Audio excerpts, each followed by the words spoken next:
সুপ্রিয় দর্শক আসসালামু আলাইকুম। যে যেখান থেকে দেখতেছেন টিভি বা চ্যানেলে দেশে বা বাইরে, এই হাটটির নাম হচ্ছে নীলফামারী হাট।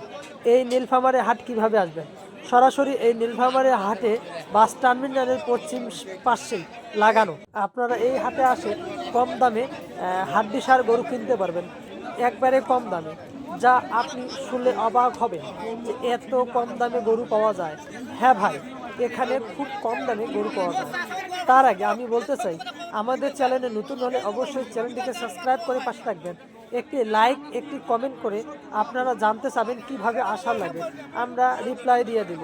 তবে দর্শক, চলুন গরু সম্পর্কে আমি জানাই এবং দাম কত সেই সম্পর্কে আপনাদেরকে জানাই।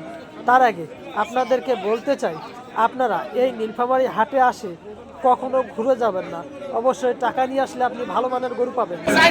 গরুটা কত নিলেন? কত নিলেন? 54,000। ভাইরা, আপনারা তো সরাসরি শুনতে পারলেন, গরুটার দাম হচ্ছে অনলি মাত্র 54,000 টাকা। এত সুন্দর একটি গরু 54,000 টাকা। তাই আপনাদেরকে বলবো, আপনারা দেরি না করে আজই এক্ষুনি চলে আসুন। তবে এই হাট প্রতি সপ্তাহে 2 দিন বসে, রবিবার এবং বুধবার। আবার এই হাট বসার সময় হচ্ছে সকাল 9টা থেকে বিকাল 4টা অবধি এই হাট। আপনারা যারা আসবেন অবশ্যই ভালো গরু ক্রয় করবেন, গরু দেখে শুনে ক্রয় করবেন। আর এই হাটের মধ্যে সবচাইতে ভালো মানের গরু পাওয়া যায়। ধন্যবাদ।